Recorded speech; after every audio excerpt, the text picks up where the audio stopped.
ఇవాళ రైతు దీక్ష కూడా కేసీఆర్ గారు స్వయంగా చెప్పారు, మనం కడుపులు మార్చుకొని దీక్ష చేయాల్సిన అవసరం లేదు. సన్నాసి కాంగ్రెస్ కోసం మంచిగా టిఫిన్ తిని రాండ్రి, తర్వాత దీక్ష చేయండి, అటెనక భోజనం చేసే పోని అని చెప్పి మీ అందరు కూడా భోజనం ఉంది కాబట్టి తొందర పడకుండా ఆగమాగం కాకుండా భోజనం చేసే పోదాం అందరం.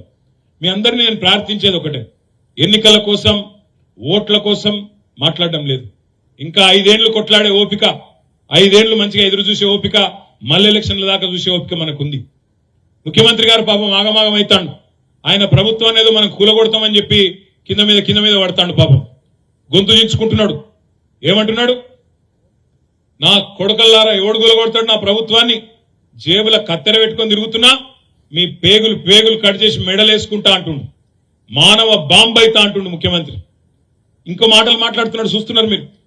నాకు తెలియకడితే ఇప్పుడే మా తమ్ముడు ఎల్లమడిగిండు దరువెల్లన్న, జేబుల కత్తెర పెట్టుకొని ఎవడు తిరుగుతాడన్నా, పచ్చి జేబు దొంగలు తిరుగుతారు, జేబు దొంగలు లంగలు తిరుగుతారు, జేబుల కత్తెర పెట్టుకొని తిరుగుతారు. ఎవడన్నా కొద్దిగా అడ్యూట్ అయిందనుకో కత్తెర ఏమైతే డేంజర్ కాదు, జేబుల చెప్పాలి రేవంత్ రెడ్డికి జర భద్రం నాయనా అని. జేబుల కత్తెర పెట్టుకొని తిరుగుతాడు ఎవడన్నా ముఖ్యమంత్రి, నాకు తెలియకడుగుతా. ఏమన్నా జ్ఞానం ఉందా? గిసోంటి ముఖ్యమంత్రిని అడిగాలి మనకు. మెడల పేగులు వేసుకొని తిరుగుతాడు, మెడల పేగులు వేసుకుంటే బోటి కొట్టేటోను అని ముఖ్యమంత్రి వాను, మెడల పేగులు వేసుకొని తిరుగుతా, మానవ బాంబునైతా. గివ్వా ముఖ్యమంత్రి చేయాల్సిన పని? చేయవలసిన పని ఏంది? నువ్వు ఇచ్చిన మాట నిలబెట్టు. 2 లక్షల రుణమాఫీ అన్నావు, డిసెంబర్ 9 అన్నావు, సోనియమ్మ జన్మదినం అన్నావు, దమ్ముంటే నిలబెట్టు. ఆయనకు మంచి డైలాగ్ ఒకటి, రేవంత్ రెడ్డికి మాట్లాడితే ఒక దిక్కేమో ఇందిరమ్మ రాజ్యం అంటాడు, ఇంకో దిక్కేమో సోనియమ్మ కింద పనిచేస్తాడు, ప్రోగ్రాంలకు ప్రియాంక గాంధీని పిలుచుకుంటాడు. మొత్తం లేడీ లీడర్లే ఉన్నారు ఆయనకు. పెద్ద దిక్కంతా ఇందిరమ్మ, సోనియమ్మ, ప్రియాంకమ్మ. కానీ మాట్లాడితే మాత్రం మొగోనువైతే ఇది చేయి, మొగోనువైతే అది చేయి అంటాడు. రేవంత్ రెడ్డి నేను కూడా అడుగుతున్నా, నీ భాషలనే అడుగుతున్నా, మొగోనివే అయితే 2 లక్షల రుణమాఫీ చెయ్యి, నువ్వు ఇచ్చిన మాట ప్రకారం అనే మాట డిమాండ్ చేస్తున్నా. మొగోనివైతే 500 బోనస్ ఇస్తాను కదా, ఇచ్చి చూపెట్టు దమ్ముంటే, అప్పుడు మొగోడు అని ఒప్పుకుంటాం.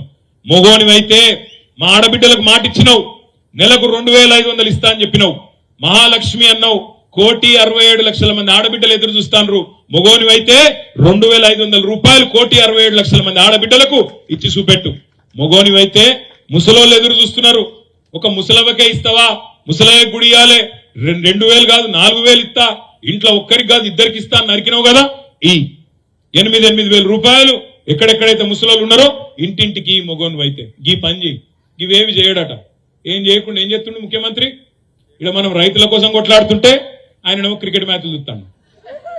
చూడరు మీరు, కేసీఆర్ 70 ఏళ్ల కేసీఆర్ ఏమో ఎండల్లో తిరుగుతాడు, ప్రతిపక్ష పాత్ర పోషిస్తున్నాడు.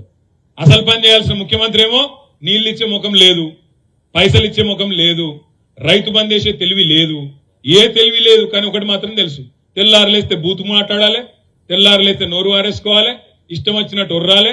ఏమన్నా అంటే లంకె బిందెలు ఉన్నాయనుకొని వచ్చినా ఇక్కడ ఖాళీ కుండలు ఉన్నాయి. అయ్యా ముఖ్యమంత్రి గారు, లంకె బిందెల కోసం తిరిగేది, గడ్డపారలు పట్టుకొని తటపారలు పట్టుకొని నెత్తి మీద బట్టగప్పుకొని దొంగరాత్రి తిరిగేటోళ్ళు దొంగలు. ముఖ్యమంత్రులు మంత్రులు ఆ పని చేయరు. ముఖ్యమంత్రులు చేయాల్సిన పని ఏంటంటే రాష్ట్రానికి ఆదాయం ఎట్లా తేవాలి, పెట్టుబడులు ఎట్లా తేవాలి, వచ్చిన పైసలను ఎట్లా సద్వినియోగం చేయాలి, ఉద్యోగాల కల్పన ఎట్లా చేయాలి, ఏ రకంగా ముందుకు పోవాలి ఆ ఆలోచన చేయాలి.